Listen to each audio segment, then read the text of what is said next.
Welcome back to The Bastard Show. In this episode of The Bastard Show, we're going to be addressing your comments from the last video, which was part 1 of LGBT Discourse with the topic of trans medicalism, medicalization of trans experience, and all accompanying garbage. I'm kind of shocked by how positive most of the comments were. It's only been a few days. I looked at them like the night of and then the next day, and then waited till today to look again. I'm sure it will get worse from here on out. There were some clowns, but nobody seemed to pitch their tent here, you know? The circus is not yet in town. To address a couple overarching questions that happened throughout the comments section, I will bully my way into as many of Nick's Discourse videos as I can.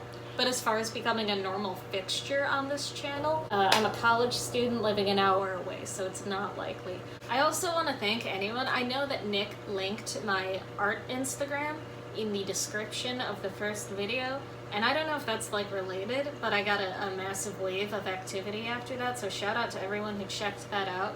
I appreciate it. I post once every, 3 to 4 months, so you can expect frequent, high-quality content, pictures taken with my Samsung, which I own because I hate myself. There were some Galaxy Brain comments and some Rock Brain comments. It actually wasn't as bad as I thought it would be, per usual, but then again, I usually only look at the comments the first 2 days now, because afterwards, It's basically repetitions, Yeah. So the purpose of this video is to give thanks to some of the outstandingly positive comments. We are very happy that some people did learn stuff from our first video, and that it encouraged them to think critically about what role medicine plays in transgender identity, and to readdress and resolve some of the points, because we did screw some stuff up, and we fuck things up, and there's gaps in our research and stuff, and some of you called that out. Some of it we found on our own after the fact, so we're here to clean up a bit of mess we left with the first video, and just to reiterate some of our points that some of you seem to miss in the first video. If you haven't watched the first video, go fucking watch it. This is not something you will grasp without context of the first video. The biggest problem that we caused. I knew that we needed to define gender dysphoria more rigidly, maybe go more into depth of it, because the basis of an argument is usually a definition of some sort. I wanted to push for it, but I just didn't. I don't know why I didn't. We're gonna address that right now. These are just many comments. A lot of people just think that gender dysphoria is just the knowing that you are trans, and that's not it. And that's not me defining what gender dysphoria is. That's just how it's been coined. That's just not it. I have the APA DSM-5 gender dysphoria page on my phone right now. This is something the American Psychiatric Association has published. This was published prior to the release of the DSM-5. It was kind of like a preview of what's coming, since this was a totally new addition to the diagnostic manual. The way we kind of defined it in the first video, we put a lot of emphasis on distress and disconnect. And somebody in the comments, I don't have it pulled up right now, someone did say the language of the diagnostic manual does not stress distress and disconnect, but rather desire. And kind of tied that into the euphoria point, which I would like to say that euphoria is defined differently from just desire to be perceived as a certain gender. Euphoria is kind of when you are perceived as that gender, the dopamine you get, So I have this pulled up right now. It's very easy to find online if you want. It's like a page and a half. Characteristics of the condition, and I'm going to read straight from it. For a person to be diagnosed with gender dysphoria, there must be a marked difference between the individual's expressed or experienced gender and the gender others would assign them, and it must continue for at least 6 months. In children, the desire to be of the other gender must be present and verbalized. This condition causes clinically significant distress or impairment in social, occupational, or other important areas of functioning. Gender dysphoria is manifested in a variety of ways, including strong desires to be treated as the other gender or to be rid of one's sex characteristics, or a strong conviction that one has feelings and reactions typical of the other gender. The DSM-5 diagnosis adds a post-transition specifier for people who are living full-time as their desired gender, with or without legal sanction of the gender change.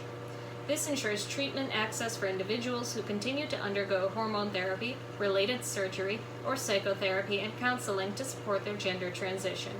Gender dysphoria will have its own chapter in the DSM-5 and will be separate from the sexual dysfunctions and paraphilic disorders. This is where gender dysphoria, the phrase and diagnosis, came from. It was the APA's invention, as was gender identity disorder, which was the predecessor diagnosis, which was rewritten as gender dysphoria because of, well, there's actually a section here called Need for Change. Gender dysphoria, it replaces the diagnostic name gender identity disorder, as well as makes other important clarifications in the criteria. It is important to note that gender nonconformity in itself is not a mental disorder. The critical element of gender dysphoria in the presence of clinically significant distress associated with the condition. No commas were used in that sentence. So, it was coined, doctors, The APA. Fuckheads with real degrees. to describe a mental disorder.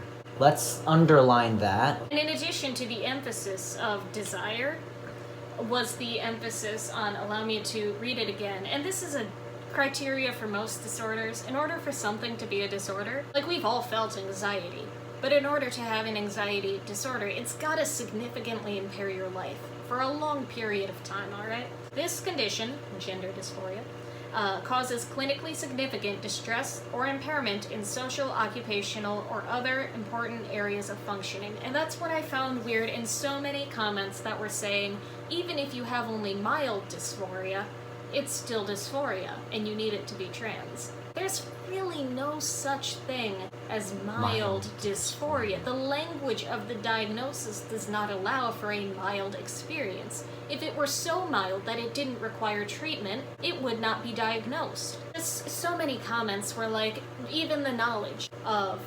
understanding that your gender is not what was assigned at birth to you, that's dysphoria.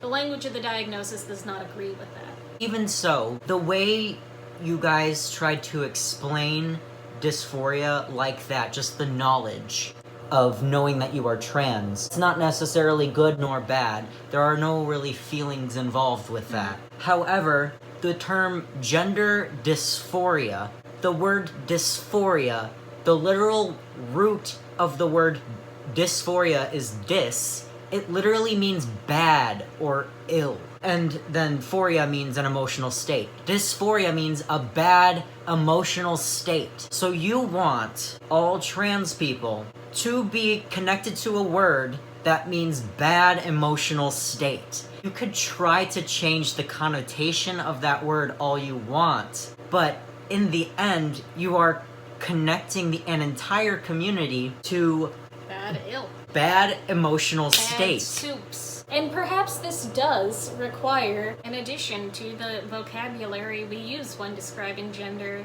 transgender identity, and gender nonconformity. It happens all the time. We make up new words for shit. That's all the words are made up because we didn't have them. But you can't just adapt gender dysphoria to mean whatever you need it to mean to prove your argument. Like in the first video, we fucked up the definition, don't get me wrong. We didn't intentionally twist it to make a point that every trans person has dysphoria.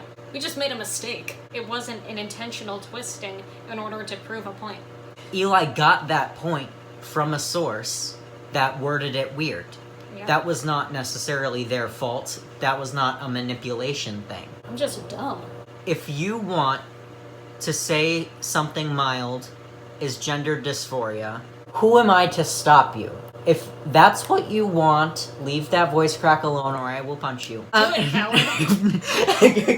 Celery bone, motherfucker. That's not my place. That is not Eli's place. If you want to say something is dysphoria, that is not our business. Go for it, man. What we're trying to say is that applies to you too when speaking to other trans people. Essentially, we can't tell you whether or not you get to experience gender dysphoria. You can do that. However, in the same foul swoop, it's not up to you whether or not another trans person is feeling gender dysphoria or not. That's not up to you either. So if we're gonna go outside of this definition for the sake of adapting to your needs, then you need to do that for other trans people as well. This is not a one-way street, friend. And I want to point out the clause in this definition that says it is important to note that gender nonconformity is not in itself a mental disorder. And yeah, they use the phrase gender nonconformity, which is not necessarily synonymous with transgender identity. There are plenty of transgender folks who engage in gender conformity for whatever reason. And there are plenty of cisgender folks who engage in gender nonconformity for whatever reason. But I feel like that's a very important clause to point out, followed by the first source we cited in the first video was an article from the American Psychiatric Association, the people who came up with the term gender dysphoria. This article written by them literally said that you don't need gender dysphoria to be trans. And if you think I'm bullshitting you, first of all, I've got better things to do with my time. Second of all, you can go read this article for yourself, okay? If you go to the American Psychiatric Association website and type in gender dysphoria, you'll find a gender dysphoria Q&A articles written by 2 medical doctors. And if you scroll down, there will be a disclaimer from one of the doctors saying that you don't need gender dysphoria to be trans. When the people literally came up with the phrase gender dysphoria, they coined it. Copyright, trademark, reserved, okay? It's theirs. When the literal people who invented the word gender dysphoria say that you don't need gender dysphoria to be trans, I do not know how you can continue to argue from a medical perspective that you do need gender dysphoria to be trans. We've medically, with what you want to source, we have medically disproven it. We have used your medicine against you. That was the whole point of using medicine in our video in the first place. And that's a nice segue there, because another thing that I realized after the video, we spent all this time denouncing Western medicine, only to use Western medicine. And somebody, again, I don't have the comment pulled up right now, and somebody called us out for that, and good on them for recognizing that. I would like to say the intentions of why we used medicine versus why most privileged folks in the medical field, when it was still, you know, in its birth stages, used medicine are totally different. The reason we used medicine in our video was, first, it was what was available to us. You need to recognize that we're a couple of young adults with no wealth privilege to be conducting our own experiments using other systems of medicine. Right? We work with what we've got. Second of all, the intentions. If we travel back to the 1800s or whatever, and we look at medicine as it starts to really develop, along with the advent of other shit, when you look at that and the intentions of physicians and stuff, so much of it was rooted in racism and in the oppression of marginalized bodies, people who were different. We used medicine to debunk a different medical claim. And all the shit we cited is pretty new as well, you know? The theme of medicalizing transgender identity has come into popularity along with societal acceptance of transgender existence. And we can probably say the past 20 to 40 years, that's been a really big thing. Of course, it's always existed in some capacity, but now it's like in vogue. Yeah, we did use Western medicine after talking a whole lot of shit about Western medicine. However, the necessity of it was unavoidable in our situation, and the purpose of using Western medicine was entirely different. And I'm not saying everyone should avoid or hate Western medicine. I'm saying we need to be critical of it. We need to recognize where it came from and how it developed. And we need to keep that in mind as we examine the medical system as it's used in the modern day. Because medical oppression does exist. It's still alive and well, as I said in the first video. We need to recognize where that came from, because that's the only way we can remove it. Especially for marginalized people, we need to keep that in our minds when we engage in the medical system. There's an educator on Instagram at the handle It's Walela. They are a black, non-binary, queer cancer warrior. And they recently made a post about navigating the medical system as a marginalized person. They've discussed very in-depth their experiences with medical racism. And while Layla is very educated and very eloquent, and I highly recommend their work to anybody who's interested in any degree of racial justice, medical oppression is still well and alive, and it's important for marginalized people to be aware of this and to be critical of Western medicine because it is still trying to harm us. And medical transphobia is a real thing. Medical oppression of intersex people is still a very real thing. Medical racism is a very real thing. Still here in 2019. We gotta stop thinking about this like it's a dated event. And yeah, that's why I talk shit about Western medicine as a trans person, because it affects me. And that's why I think all marginalized communities should be critical of Western medicine, because we're the ones getting hurt by it. So I understand why it's very easy for somebody who is white or white passing, and who is cisgender, and who is able-bodied to say, you know, Western medicine is the best we have. It's the most accurate. They've got the best intentions at heart. A lot of them don't. I did write a paper for one of my medical classes all about medical oppression of transgender people. Sources upon sources, testimonies, and studies I have read. I'm not going to recite the whole thing because this video is already 26 minutes. And we're on, like, disclaimer number 2. We haven't even gotten to the comments yet. I'm no idiot when it comes to this subject. Basically. I may not have a doctorate yet, but I know my way around a medical article. More than the average Joe would. I'm like a step above average Joe. We were taught how to properly research. Yeah. I promise. We know how to use Google. Google Scholar. I want to point out in all of these discussions regarding gender dysphoria and its mild, its knowledge, APA, blah, blah, blah, blah, blah, all very binary. Like your argument falls flat to me if you fail to include non-binary identities. And non-Western identities as well. It's my final disclaimer on that. Can I just say that all of you trying to give me counterclaims completely ignored our last claim. Completely ignored it. I'm thinking some of you just did not watch the video. There was just no acknowledgement of it, and I don't know if it's because you know that it would make you inherently low-key racist to acknowledge it. It is racist to say there's only 2 genders. It's and just it's straight racist to say that you need gender dysphoria to be trans. Yeah. Stop thinking transness is something that exists in a nice little European bubble. Gender dysphoria is a white concept created by white people.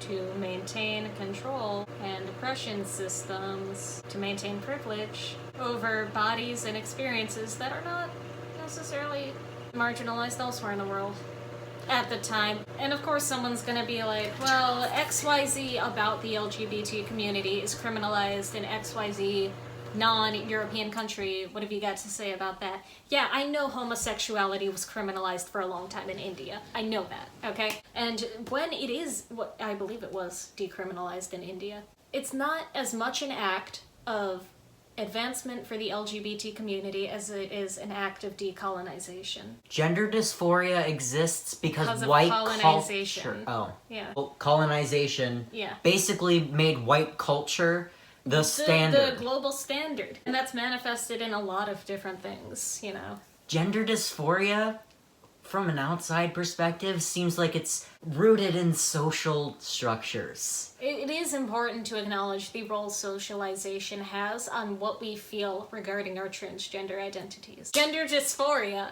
does have its roots in medicine, but it's also important to acknowledge how socialized we are to think certain ways about gender and to feel certain things about gender and to interact with gender in certain ways. I guess I don't want to, like, disrespect gender dysphoria in any way. It's a real thing. Yeah, it's a real thing. Clarify that. It's a real thing. Are we ready to go into the comments? Like I said, a lot of them are really positive, and that shocked me. This room is so quiet without Nick's loud fan. One commenter says, "This is such a good video. As a trans man who experiences dysphoria, this video has made me feel much better as a whole.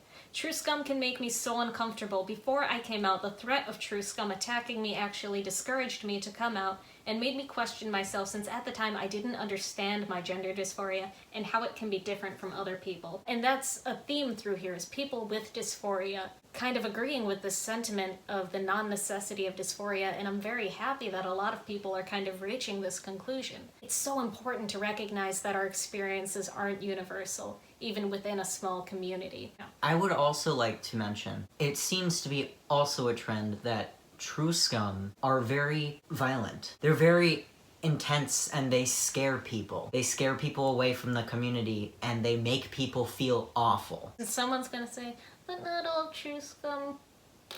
We didn't say all true scum, alright? Oh god, fucking not all. They know how I feel. You say not all brain cells are functioning within your mind right now. Not all synapses firing, baby. I will say that is a trend I have noticed as well, is very aggressive rhetoric within trans medicalist community. Like this absolute need to be right and to have people conform to this narrative and to this set of experiences, and it's fucking insane. And I just want to remind all the true scum out there that just as true scum will continue to exist into perpetuity, so will non-dysphoric trans people. They will continue to exist and not experience the manufactured dysphoria you want them to experience.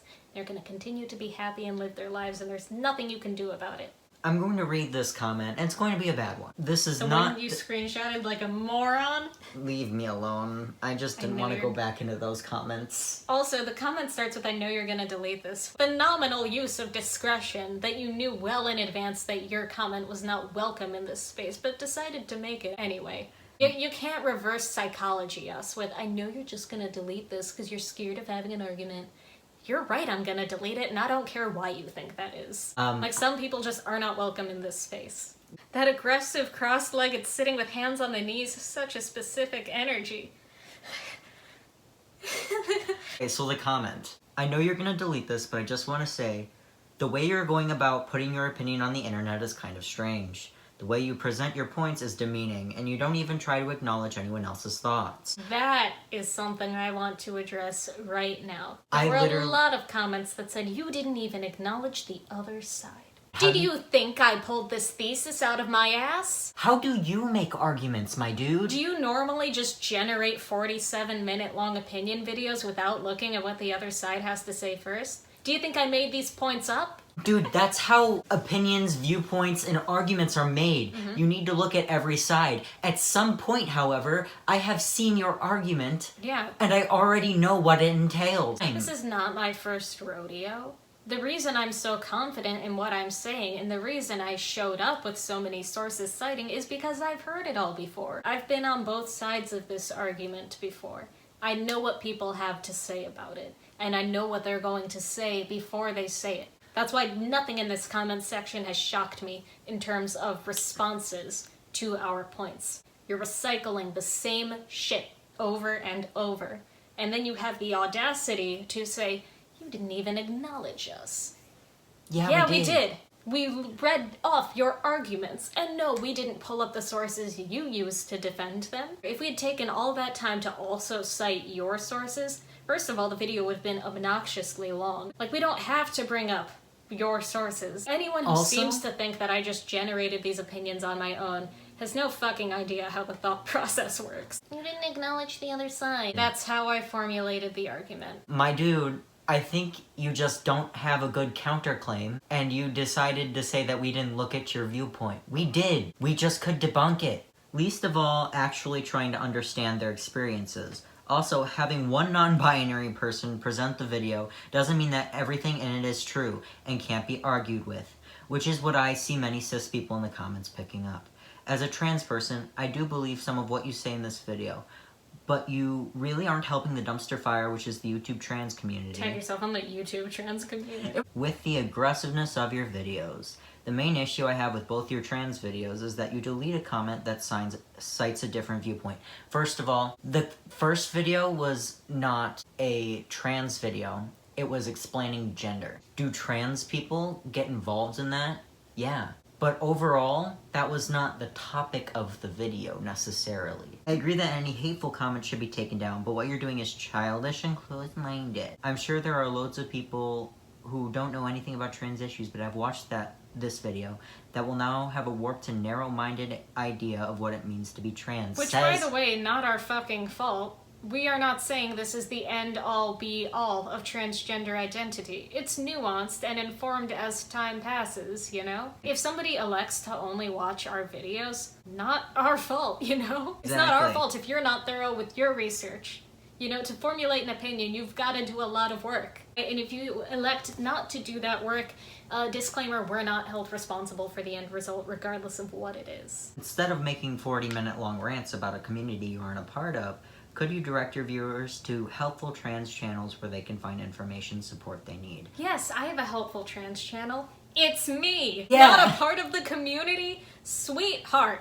Do you think I just invited myself to this party? First of all, Eli was in the video. Not saying Eli is like the end-all be-all of all trans arguments. No, I'm not the only trans person. Congrats, you got me. How? I do have stakes in this issue. You were calling me out for this video being on my channel, right? 80% of that video was Eli talking. And there were a lot of comments about that too. Like, I don't know what video you watched where it seemed to be a cisgender-dominated conversation, but it certainly wasn't the one we had. I encourage you to go back to the first video, and maybe before you do that, actually, rework that schedule, address this thought you have, where non-binary people aren't trans. The point of the video was to give a trans person An a audience, platform. yeah. And other people pointed it out in a positive light too. They said, I like how Nick just kind of sits there supporting Eli. Yeah. Yeah, that's the point. As for directing to different trans YouTube channels, you can do that on your own time. It's not hard to find them. Again, I'm not a directory for other sources. I'll cite them in my arguments, but I'm not gonna, you know, spend my time finding shit for you that you could easily find on your own time. If you want a comprehensive list of places to go, books to read, literature to consume, media to consume, pay me. You want some transgender non-conforming queer people?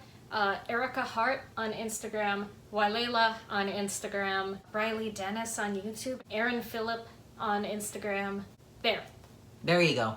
Also, hey, you're doing that thing we like to call tone policing. Tone policing. Respectability politics.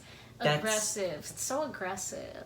Sweet cheeks, I'm not gonna sugarcoat it for you. If you want something that's nice and watered down and palatable and spoon-fed to you with simplified language and terms, because you're not ready for this caliber of conversation, you can find it elsewhere, because I'm not here to provide that service. I'm not gonna put on my customer service voice for you. you. Let me tell you, I'd say about 60% of the time, just because of our personalities, 60% of the time, it is not even our fault. We just sound like this. Exactly. I was born with this Howard Cosell voice, assigned monotone at birth. Eli just sounds like that, and I just sound like this. We just sound sarcastic and deadpan, even if we don't mean it. It just happens. Literally, I'm not going to change my natural tone of voice for your bussy-ass bitch. Would you have taken this video better if we'd been nicer about it? No. Would you have? Because if so, you're a clown. Google the phrase respectability politics and come back once you've done your reading. You are rhetoric's bitch, basically. If you think that tone changes anything about the video, you're wrong. Our stance is the same regardless of how we say it, so why don't you listen to what we're saying? And I'm going to have a whole rant about this in my pet peeve video because this comment specifically hits about 4 of them. You came in the full clown suit, man. You did everything. Non-binary people aren't trans. You're too mean for me to listen. You didn't explicitly write a book about the other side for me to read. Like, jeez. Also, what makes the trans people you cited for other people to go see, right? What makes them more credible and more credible than Eli? Give me your credibility standards here. As a cis person, right? There comes a point where you need to figure out which part of the marginalized community you need to learn from. Mm-hmm. Because this is a problem across all marginalized communities. Like, do I listen to the black person that's saying that white privilege is real, or do I listen to the black... Or do you listen to Kanye West, who says slavery was a choice? Yeah! You have to think critically. I'm going to go to the side of the person that uses the best sources, the best argument. And also who is genuinely invested in the liberation of a marginalized community. Folks who gatekeep and insist I must have a certain quantified level of dysphoria in order to be trans are not invested in trans liberation. They are interested in proximity to cisgender popularized narratives of what it means to be trans. Like I said, returning this to the larger point, nobody is helped by this kind of gatekeeping, least of all the trans people who are most at risk. Black transgender women, transgender sex workers, disabled transgender people. They're not helped by your argument, so what's the point? They're gonna go back to the fucking, oh, it's because snowflake gender is Yes. fucking ruining the community. Black trans women are getting killed because flower gender. No, they aren't. We addressed this in the first video, and actually don't think we should reiterate. Return. Watch if it you're again. confused on that, go back to the first video. We already addressed why flower gender, whether or not it's real, doesn't matter. I'd like to point out that, first of all, additions to the LGBT community are not a new thing. The inclusion, exclusion, gatekeeping has gone on for as long as this community has existed in this context. Because remember, the acronym used to be just LG. For every single letter added afterwards, there's been a sort of community defensiveness with people who have already existed within the acronym. And they've been like, the credibility of our community is tarnished if we let more people in. So when people say things like trans people aren't taken seriously because flower gender and neo-pronouns, that's not it. Gender has had this discussion for a while. Did you know there used to be a point in history where everyone shared a pronoun? Like the word she, the pronoun, did not come into, popular use until the 13th century. We shared a pronoun before then. The language we use to describe gender has always changed and always been evolving, and we've always been adding new vocabulary to it, alright? Cisgender folks have always used that to denounce transgender people as lunatics living in a fantasy land. And there was a commenter who did point out that the way with which we were referring to people who use neo-pronouns and neo-genders as 15-year-olds on Tumblr is inaccurate, and they're right. Because there are people who are adults and who don't, exist within this social media community who do define their gender in ways that are not in relation to cisgender identity. And you have to think about the language with that, So many gender identities are phrased as, not male or female, both male and female, leaning more female than male. It's all phrased in proximity to cisgender identity. So when things like achiogender go out of their way to use language that is relatively foreign to the community, that's not necessarily a bad thing. It's not necessarily a harmful thing. And if anyone can show me proof that it's causing genuine harm, I'd love to see it. I know there are people who make jokes about flower gender or whatever, but before they were making jokes about flower gender, they were making jokes about gender fluid. And before that, they were making jokes about drag queens. And before that, they were making jokes about cross-dressers or anybody who dared deviate from the gender binary. This trend is not new. The language it's being used with is new. Yeah, they would just be making fun of a different part of your community Exactly. at this point if that didn't exist. It really is a history repeating itself sort of thing. I understand why people are hesitant to sort of welcome new people into the community. They think, well, if we let them in, we can just let anybody in. But that's not the case. And that wasn't the case when we allowed bisexual people to join the LGBT community. That was not the case when transgender people were added to the acronym. As the acronym grows, it just, not much changes. It's the same discourse. Same discourse reheated. Same soup reheated. Here's a person who says, I think people need dysphoria to be trans. I would like to hear how people who don't go through it know that they are trans. With my personal experience, there are other narratives published online of people coming to recognize that they are transgender. I can't pull those off the top of my head, but if you want to read them, they're out there. With myself coming to recognize I was transgender, I did not know that such a thing as transgender or non-binary existed until I was about 12 or 13 years old.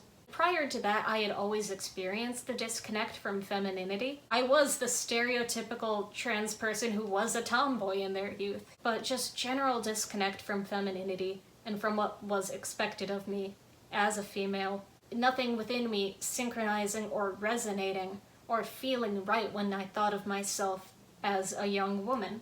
And it took me about 4 years of experimentation, new labels, new clothes, new names, new this, new that, research and videos and Quora questions and forums and all sorts of stuff.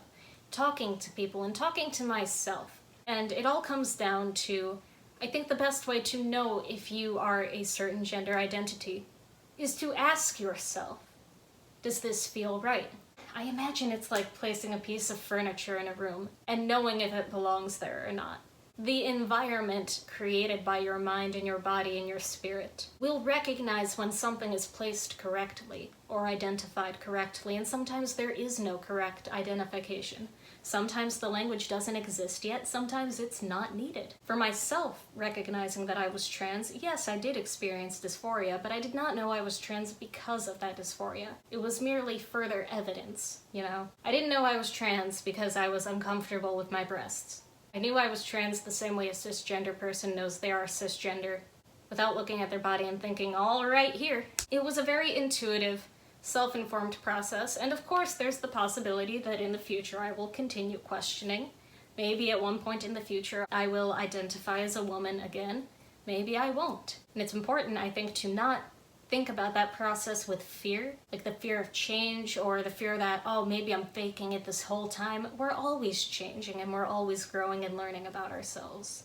And it's important to stay open to that process because that's how we enable growth and a deeper understanding of ourselves and the people around us. There's always the possibility that you might be wrong about what you are right now. My favorite color is gray, and in 2 years it might be purple. But when people ask what my favorite color is, I don't say it's purple because it could be in the future. I tell them what it is. That's a good way to explain it. That's a good way. So if you were wondering how that process works, it's different for everyone. It's different for everyone, but here's a narrative. The problem here is they will be like, oh, that was gender dysphoria, thinking that, being like, oh, something isn't right. They think that's gender dysphoria. Gender dysphoria is a very medicalized thing. It's a medical thing. It's not the same as simply recognizing disconnect within yourself. The dysphoria I experienced was not a hatred towards my body, it was recognition of the malperception between what I knew my body to be and what other people saw. I know that when people look at me, they see a woman, but I'm not. And that's where the dysphoria comes from. Recognition of a societal malperception. Not necessarily a hatred internalized and in respect to my relationship with my body. It's the world's relationship with my body. Some people do experience dysphoria as a one-on-one sort of thing with their spirit and their body. For some people, it's contextual. It's very different for everybody. But the language of the DSM diagnosis does place an emphasis on bodily disconnect in experiences with other people.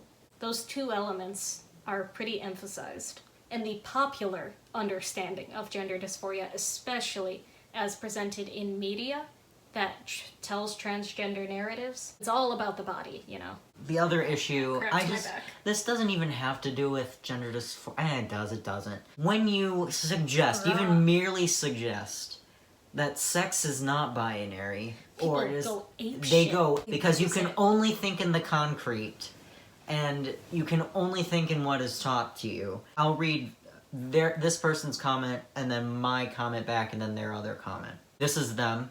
Hormones are not inherently connected to gender, but high testosterone causes male secondary sex characteristics to occur in a person having high testosterone, and the same goes for estrogen and female secondary sex characteristics. Me. And high testosterone in women can happen despite those sex characteristics, and high estrogen in men can happen despite those sex characteristics. Testosterone and estrogen and other hormones are not inherently one sexes or the other.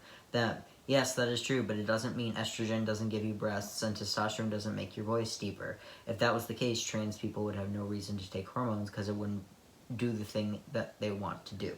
Here's the problem. I don't know what this person is trying to achieve. The idea that there are male secondary sex characteristics and female secondary sex characteristics just isn't real. You gotta stop gendering bodies. Please stop gendering bodies. Especially like the shit that's like a person was in these comments, maybe I'll find it as I scroll, discussing, even though the brain may not be definitively male or female, the body is. And she's like, typically men are taller and women are shorter.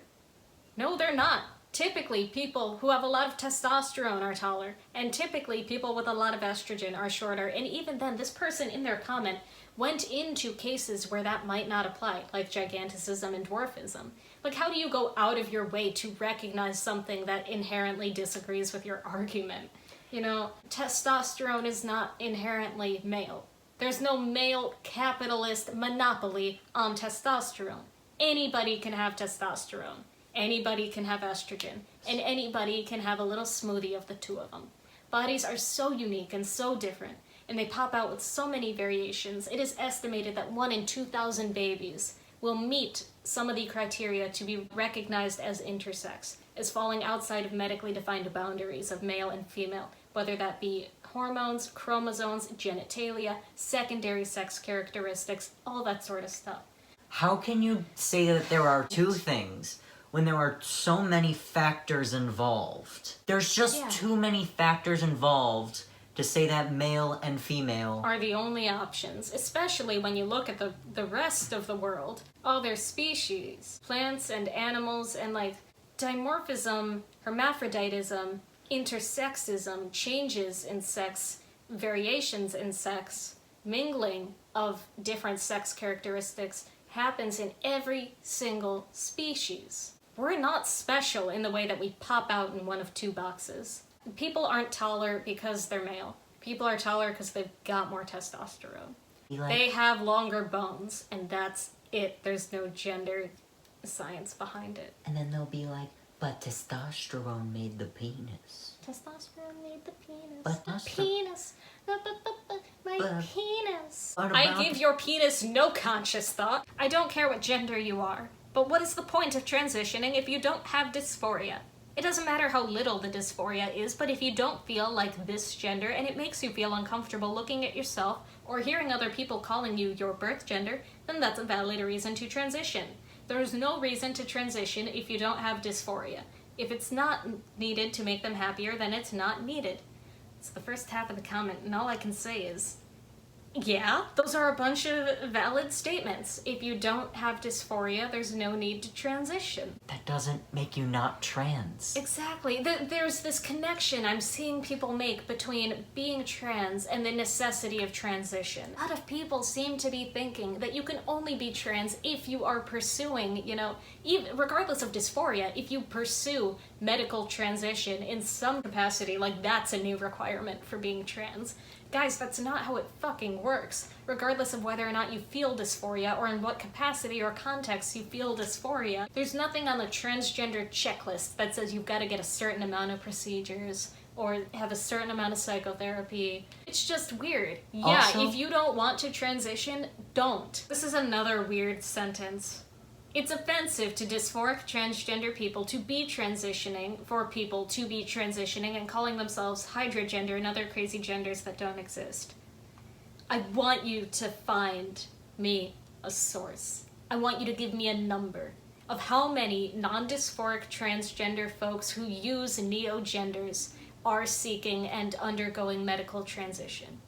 I need a number if you're gonna make a whack-ass claim like that. If you're gonna tell me that people are going to their therapists and saying, I identify as hydrogender and I need top surgery for that, and getting approved for it, I gotta know. That's fucking insane, dude. It does not happen. People who don't want medical procedures or hormone replacement, people who don't want to change their name or their pronouns or how they're perceived socially, they won't if they don't want it, without this dumb fucking pressure that dysphoria is some sort of requirement to be trans. I just don't understand this connection you guys are making. Did you stretch before this jump? Especially because the middle part of this comment is so many valid statements, Even if a non-dysphoric trans person does decide to do something, like go on hormone replacement therapy or whatever. Why does that impact you? Because once again, it's not a resource division problem as a result of non-dysphoric trans people, which, by the way,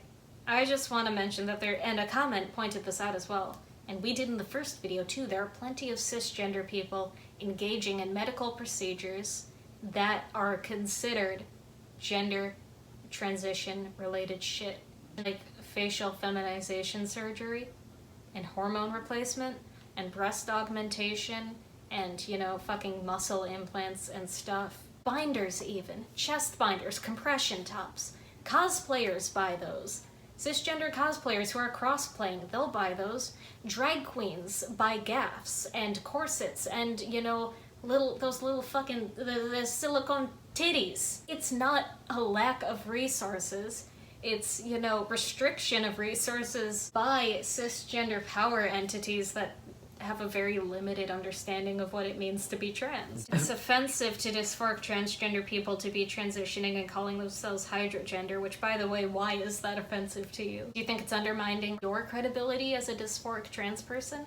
Because that kind of sounds like a you problem. I don't get what your point is with this comment, but there's some fundamental misunderstandings that I'm seeing throughout these comments section, especially regarding, you know, transition, medical transition, and its relation to transgender identity. Why does someone need to transition to be trans? Because also, you're eliminating a massive pool of people who can't afford a safe medical procedure, or who can't because they live in an area that's like fucking full of transphobes and stuff, or they live with a transphobic family, or they have a medical condition. Stop drawing this line between medical procedures and the existence of transgender people. If you don't transition, you can still be trans. And this last sentence is, it's hard to conclude a comment that started out the way this did, to complete the water slide we just went on. But God, this conclusion is stunning. I mean, psychologists look into your childhood because you're born with gender dysphoria, but you can develop a form of it from trauma and they may seek out medical transition. Yeah, how did you get one of the most nuanced, complicated parts of gender dysphoria, the part that doesn't even come with being transgender, but miss out on all the 101 shit? I'm floored that they made that connection, but not all the other ones. Like, trauma-based gender dysphoria is a thing. You can have gender dysphoria without being trans. It's not common, but it happens. It's shocking, and the point I want to make with it is, you don't need to transition to be trans. And if you don't want to transition, don't. And if you want to transition, stop making other trans people think they also have to transition, because that's not your business. Thesis is mind your own fucking business.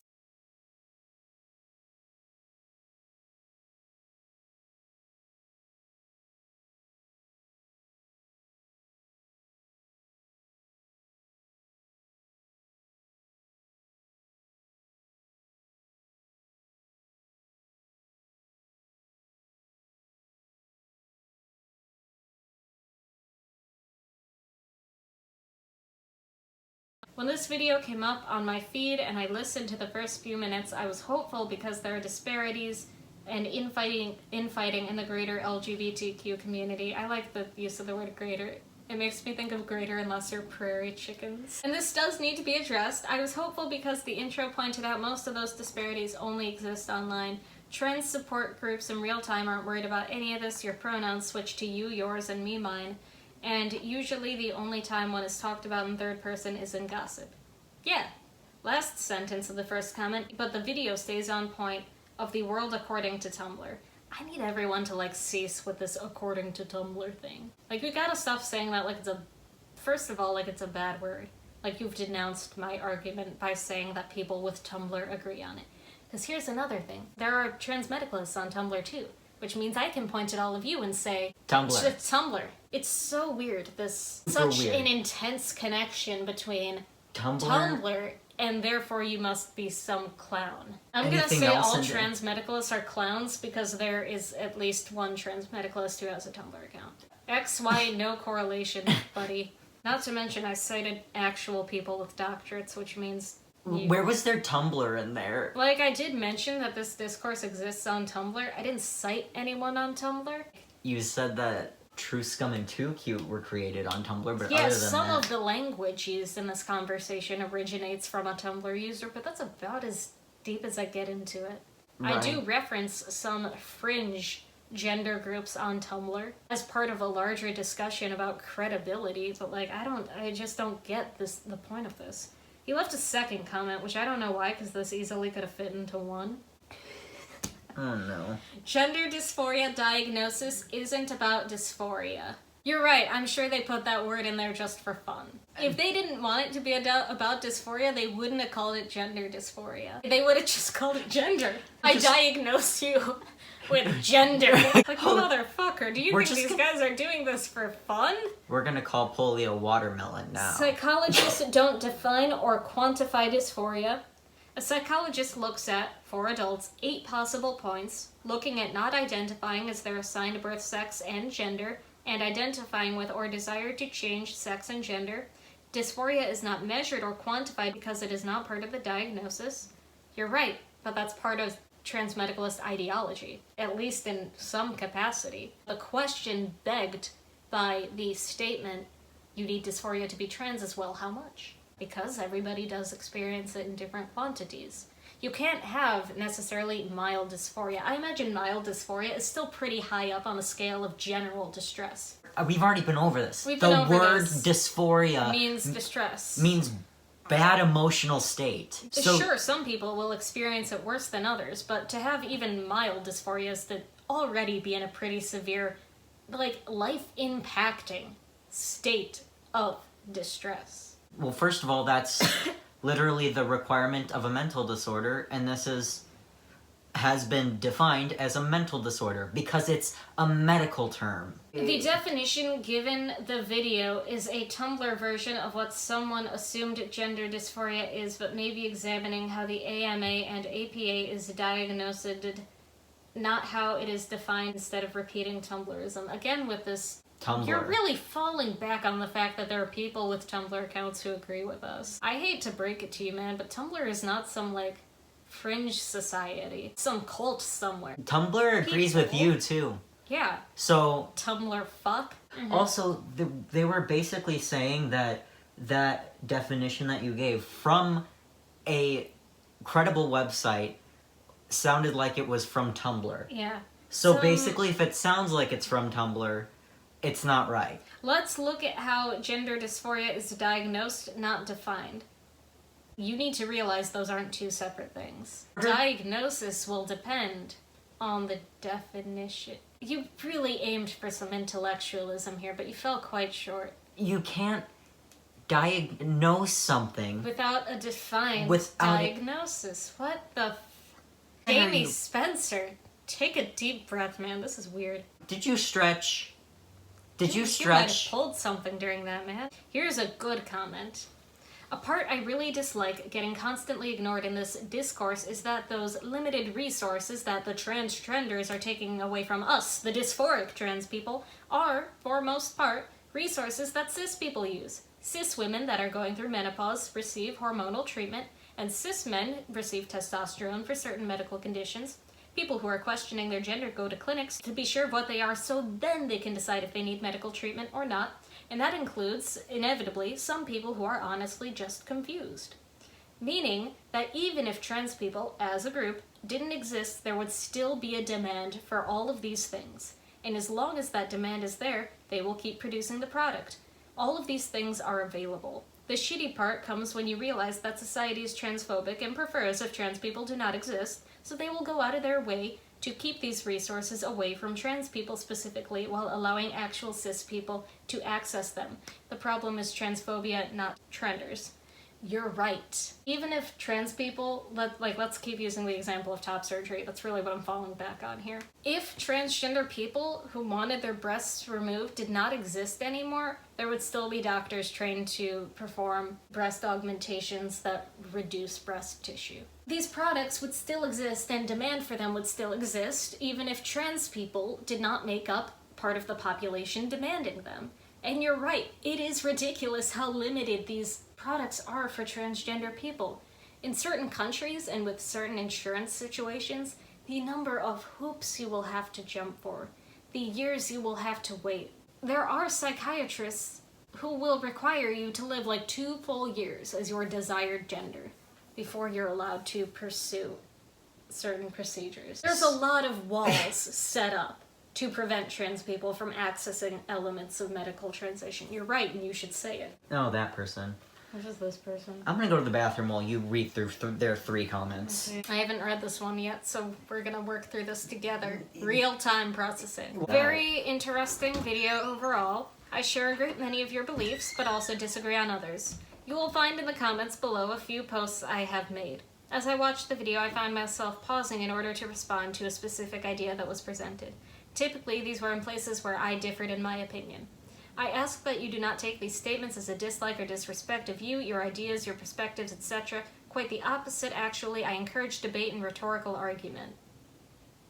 You need to realize some topics are not open for debate. Debate as in an intellectually stimulating activity. A lot of people sometimes use the phrase, I want to debate, to disguise the fact that what they really want is to have an audience and a platform for their hateful rhetoric. And I'm not saying that's you, but just be wary when you come into a marginalized person's space looking for a debate. Because again, that's a demand of my time and energy.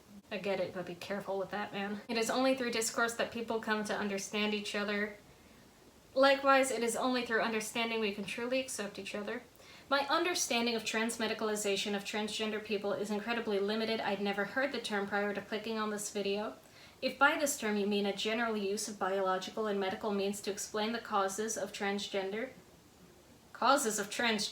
then yes, I am very much so a transmedical believing person. However, if you mean that accepting of gender dysphoria is a defining characteristic of transgender people, then I am not. What we mean when we discuss transmedicalism is an ideology that promotes the belief that one must experience gender dysphoria in order to validly identify as a transgender person. Either way, I believe that transgender is a physical condition, making it an intersex condition rather than a mental disorder. I'm not sure you've got the right definition of intersex here. The Intersex Society of North America. Intersex is a general term used for a variety of conditions in which a person is born with a reproductive or sexual anatomy that does not fit the typical definition of male or female. Being transgender does not necessarily align with that. I find your classification very bizarre, and it's the first time I've encountered it. To be trans is not to be intersex. And to be intersex is not to be trans. People can be both trans and intersex, but they are not synonymous definitions, nor does one belong to the other. This person specifically really thinks gender is a physical condition, not having to do with the body, but the brain. Like, they are just so focused on the brain part of it. They're dead set on trying to figure it out. I believe that much of the anxiety, depression, and dysphoria many trans folks, including myself, suffer is rooted in societal beliefs and inherent biases. It is a process to throw off these mental shackles in order to accept oneself. This person just confused me overall. You've got a weird thought train here. It's not going to the wrong station necessarily, but it's weird. It's true not only for the transgender person, but for those who experience many other conditions as well. The same holds true for learning to accept those who are different from ourselves, to be just as valid as we hold those who are like us. Thank you for presenting this video. It contained many interesting ideas. With the exception of the occasional F-bomb, other curse word, or graphic phrase, both of you are very well spoken, and it is obvious that you are both intelligent individuals. Thank you, but I would like to clarify that my vulgarity and my intellectualism are not separate entities. It doesn't make me less smart that I say the word fuck. I put in the same hours of research regardless of whether or not I use curse words. Oh god, there's more comments? I know they said that, but I didn't think there would be. There's like 4. To release is to resolve, said LMAO, these 2 are nut jobs. No, you. This is about the brain scans thing. Yeah, no, that was my one issue with them, is that they really want to make gender about the brain. I think I mentioned this in the first video, but I'll reiterate. Brain scans, in regards to gender, still pretty new. But the newest development is that you can't gender a brain. And there's data that exists now that contradicts it. It's older data. It's not as well supported as the newest data, but there might be data in the future that says, yes, you can gender a brain. I don't think body parts should be gendered.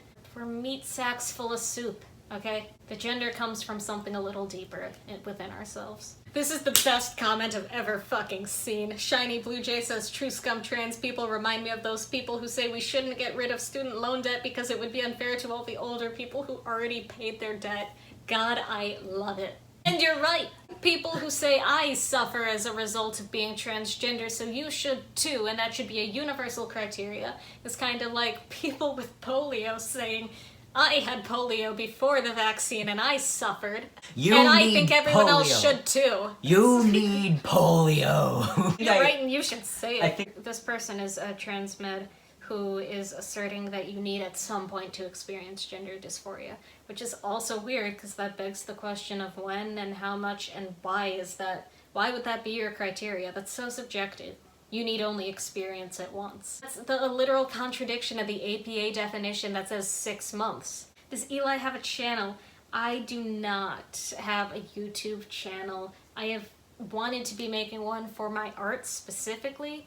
It's just that I don't know how to do that. If you want to engage with my content, I've got an Instagram and that's about it. Maybe one day I will make a YouTube channel regarding discourse and stuff like that because I do engage in a lot of it. I like to have opinions on things and have those opinions supported by evidence. I write a lot of essays in my free time, and that's part of how I sort my thoughts, like especially with political candidates. When I hear about something having done something bad, I try to do more research and formulate a finalized opinion on them. On Medium, my Medium account, I've published my hot take on Elizabeth Warren. I'm working on my hot take on Kamala Harris. Next will probably be Mr. Pete Buttigieg. I've said that Eli should just describe history and science concepts in the way they speak for a YouTube channel, just because it is fucking hilarious. Here's a comment. After watching this and thinking about the subject some more, I've come to realize that the transmed argument of non-dysphorics are going to increase the number of confused people and increase the number of detransitioners, which invalidate the trans community, is straight bullshit. If the transmeds themselves are the one forcing the narrative of you need to transition to be trans, then they themselves are forcing the necessity of detransition. And you're right. It's important to note that it's, I believe, a little easier to reject a cisgender narrative of transgender identity. It's easier to, when cisgender people say you must transition, you must feel XYZ, for us as trans people to say, well, you don't know what that's like, because you're cis, and therefore I will not conform to your narrative. But then when other transgender people are adhering to that cisgender understanding, and they too are promoting the idea of this checklist, this criteria you must meet, it gets harder to reject that. That was part of why I spent so long questioning my gender. I was like, do I really hate myself enough to be trans? It does result in people feeling pressured to, manufacture, dysphoria. You're right.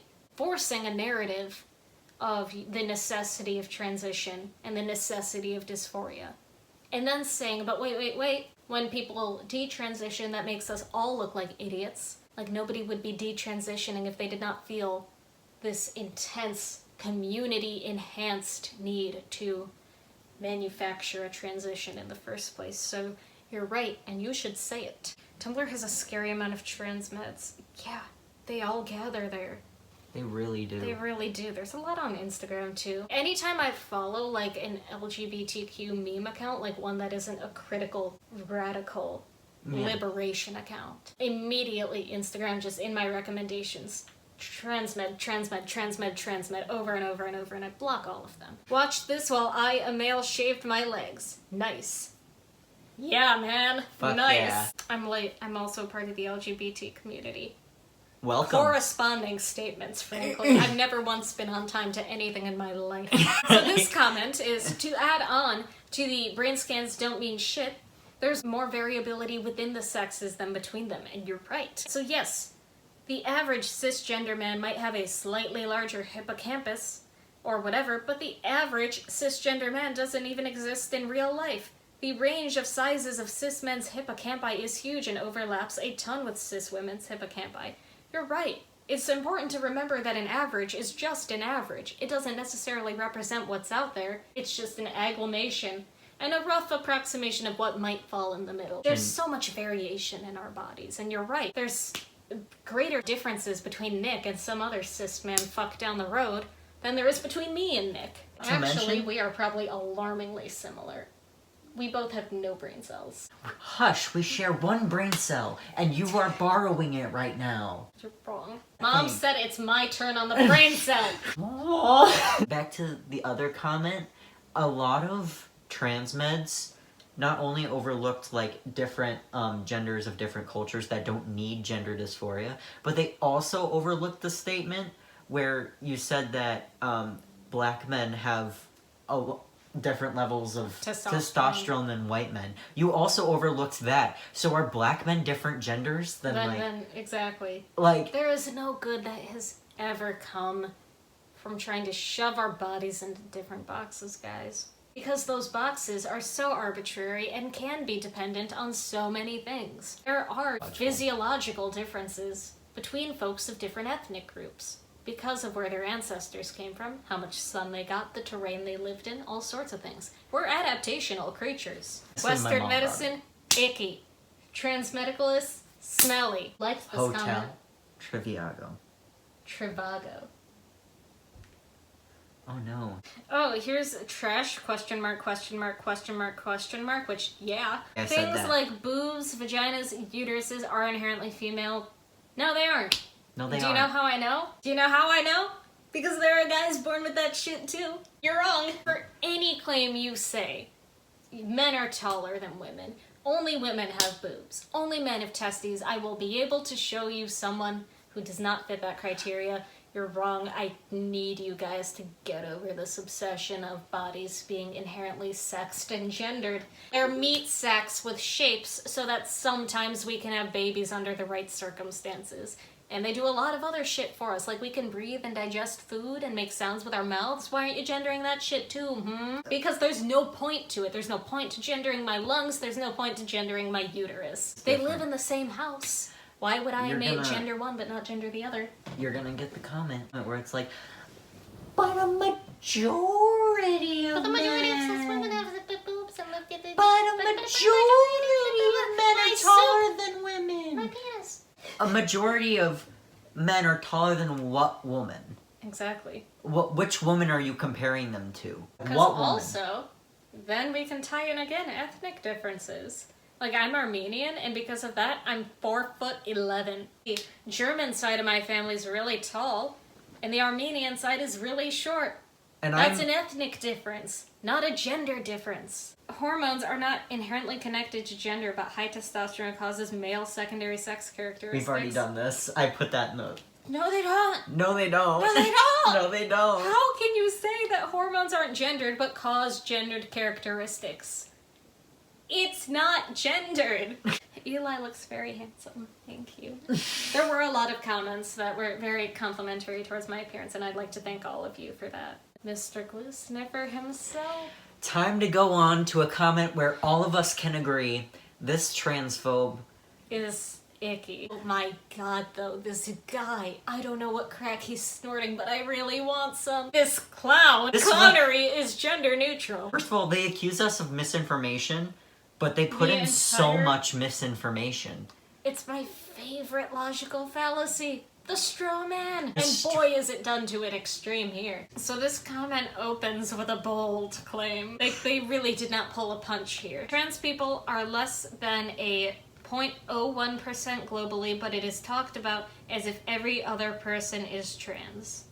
Immediately, you're wrong. If you have a source anywhere that says that transgender people make up 0.01% of the world's population, and you can show it to me and it's a legit source, I will eat my own foot. There's no data that can confirm a global percentage of transgender people. Such data is impossible to get at this point because so many people are locked in the closet.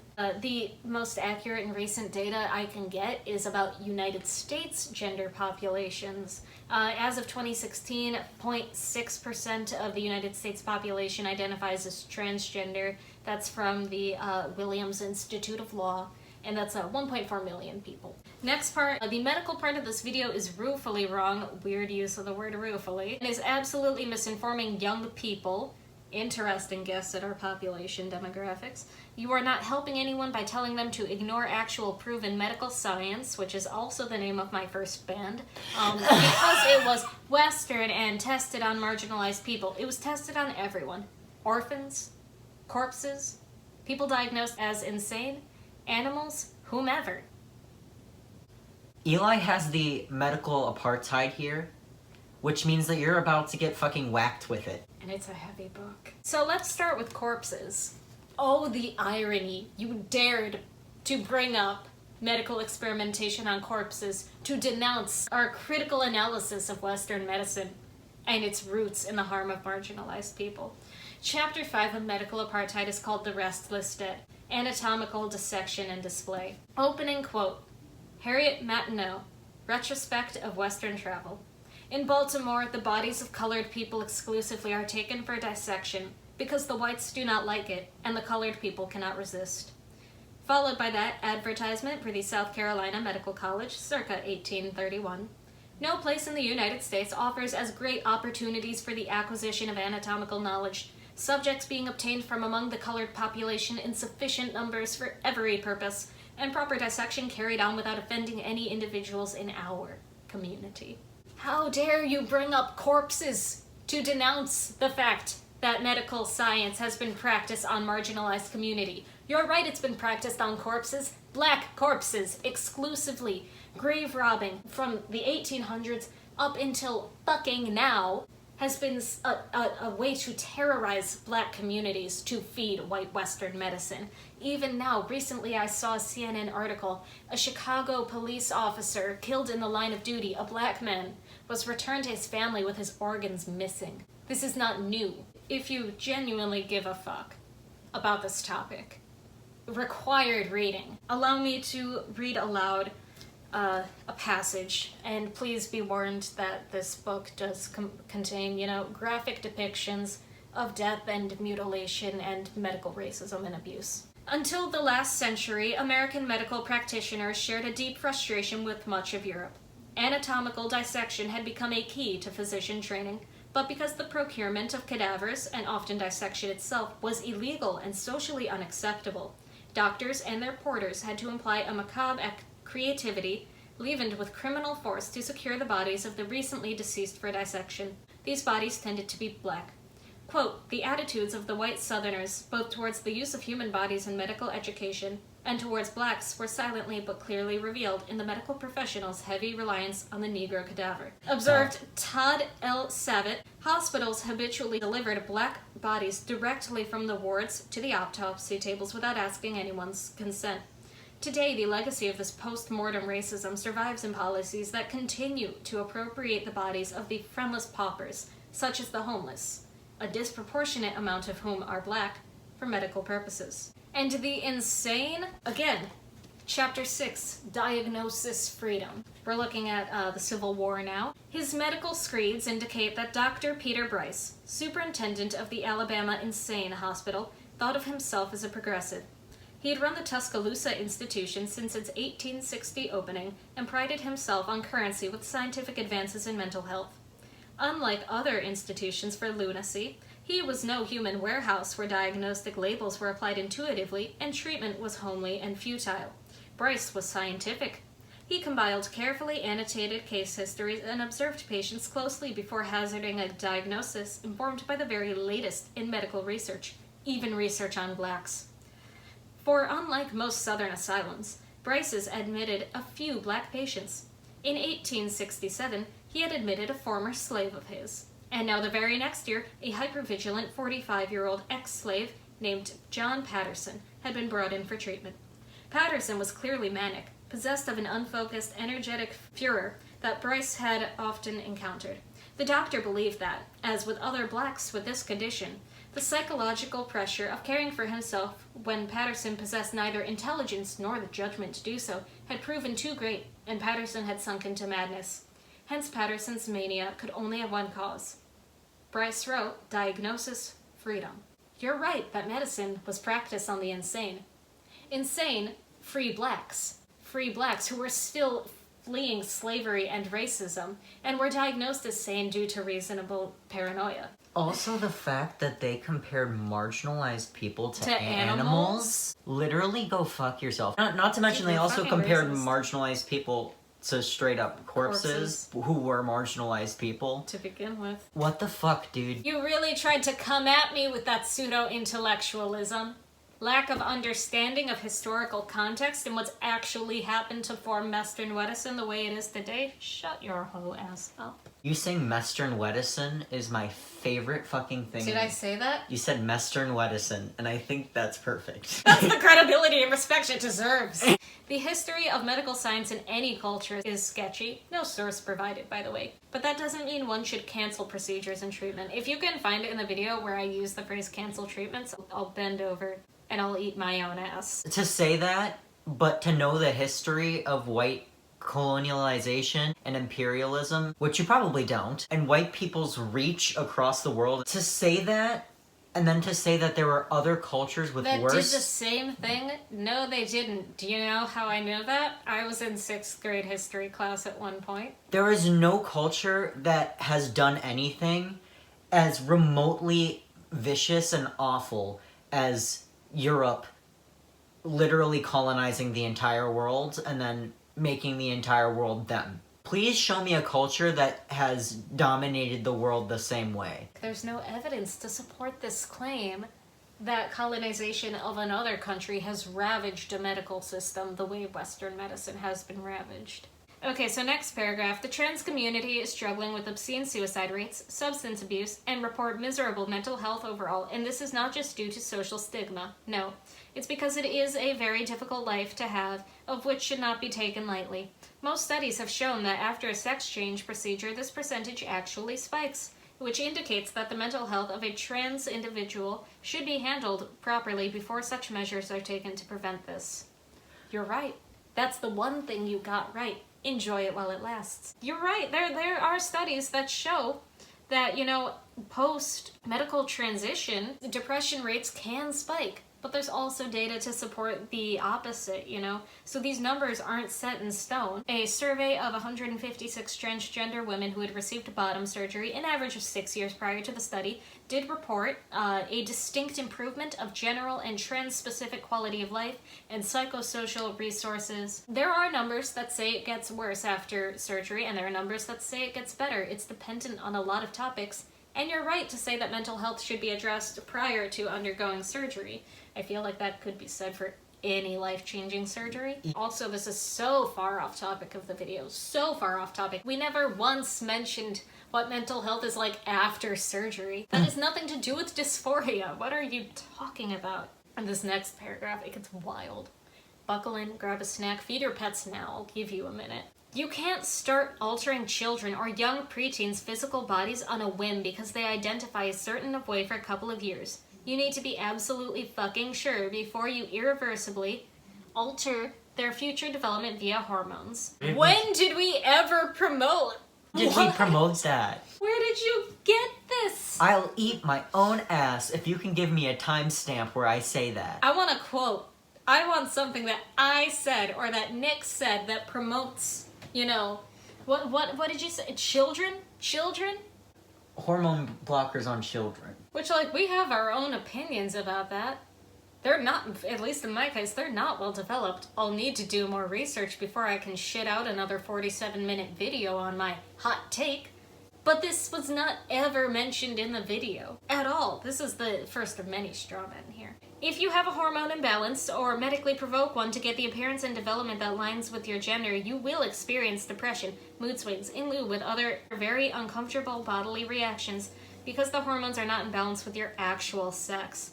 Actual sex? Hormones do mood swings and depression stuff. Regardless of where you got them, man. Your soup assigned at birth will give you depression and mood swings. What we eat, wear, wash in, sleep in, walk in contains hormone-altering chemicals. Most people have a certain imbalance of hormones, and it's insanely important to stay in contact with your doctor and get annual checkups to ensure that you maintain a healthy balance for your own mental and physical health, because not looking like anyone else or falling into a norm can be insanely mentally challenging and can lead you to live a very lonely life if your appearance is so out there that you find a hard time to find a partner because, for example, some young women with PCOS experience great mental discomfort because their bodies produce produce more hair, shoulders get broader, so they gain weight easily, their bones grow thicker and wider, which in some cases results in some women looking very manly. And that is insanely distressing if you're a normal cis girl who just desires to be cute and adored, but you look more manly than the average woman. As the result, you will find it insanely hard to find a date.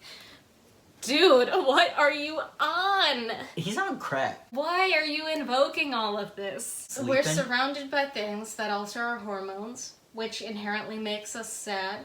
And it's especially sad if you're a woman with PCOS, because you can only be desirable if you're feminine. This is weirdly written. If you're a normal cis girl who just desires to be cute and adored, that's a weird personal statement. If you're a dude, like we think you are... This is a very doobly statement. Yeah, we're a cis man like we think you are. And why do I think you're a cis man? Thank you for asking. Preemptive strike here, but this is very cis manly because it's very transphobic. You didn't have to say it, but you also really did have to say it. I believe this is a cis man writing this because our culture so enables and promotes cisgender men just sticking their noses into everybody else's bodies and business. Not to mention how fucking misogynistic that was. A cis girl who desires to be cute and adored, like that almost makes me think there's like a very distressed cisgender woman sitting behind this keyboard, in which case that's something for you to unpack on your own time, man. She just says PCOS, and she's just so upset at trans people because of it. Yeah, you really went on a tangent about PCOS, which we cited like a couple of times to discuss how people can have hormone imbalances that don't necessarily align with the hormones that should exist for their gender. You really took it and ran with it in a weird direction. And this right here is something that happens to trans people on the daily. Yes, you receive hormones and may look the way you feel inside, but your dating pool will be niche and it's very lonely.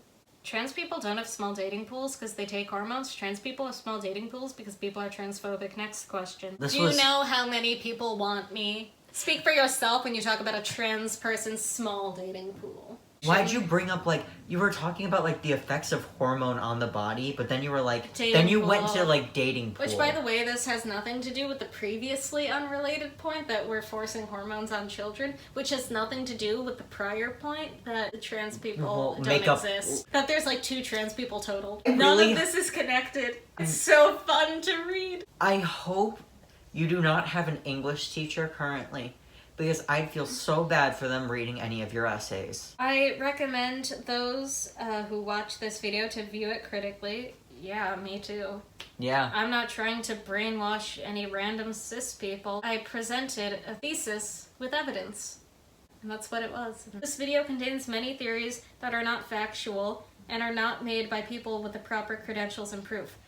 Pardon me for foregoing the doctorate program at the National Academy of Transphobes. They don't offer scholarships to non-binary people. I don't see you whacking out an MD here, nor have you cited a single source this whole fucking time. And I did, so I win, sorry. I would much rather you all investigate both sides of the opinion, addressed that earlier, and studies on these conversations, and stick your noses into the words of medical professionals who have the proper education, experience, and credentials that don't cite people on Tumblr, because some of these concepts surface on that very platform in 2015, and I find the way they're treated as truth to be very disconcerting, considering the lack of proof and data. At this point, you just haven't watched the video, and I encourage you to go do that.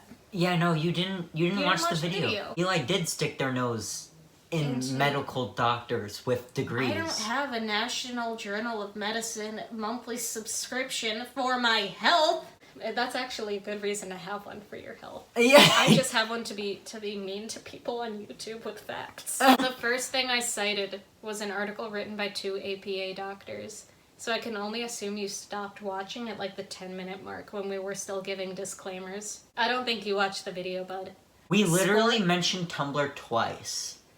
And that's all you can say. And some of it was making fun of Tumblr, so you should be creaming your jeans about that. Just like some of these true scum should be creaming their jeans that you cited the APA. Doctors. But instead, they're like... They've got their tongues too far up in cis people's booty holes. That was the most fun I've had in a while. Conclusion, to wrap everything up, if you didn't watch the video, go watch it. If you make a straw man of it, I'm gonna point and laugh at you. Mr. Glue Sniffer's comment, screenshotted it and sent it to me. and screenshotted it so that like a grand total of 8 sentences were missing, and I was trying to piece together what happened in the middle, which by the way I wasn't able to because the content I did see was so vastly disconnected that I imagined the sentences I couldn't see were just random opinions. It was like, we shouldn't be forcing hormones on children, soy milk is better than oat milk, and trans people smell bad. I'm 18, I'm a whole adult. I go to college. I read books. We have to end this. Yeah, we do. Follow me on Instagram. Commission me. Buy my shit. Don't be a fucking clown in my comments. I haven't- Being a clown in my comments will result in this, or getting deleted, or being ignored and laughed at.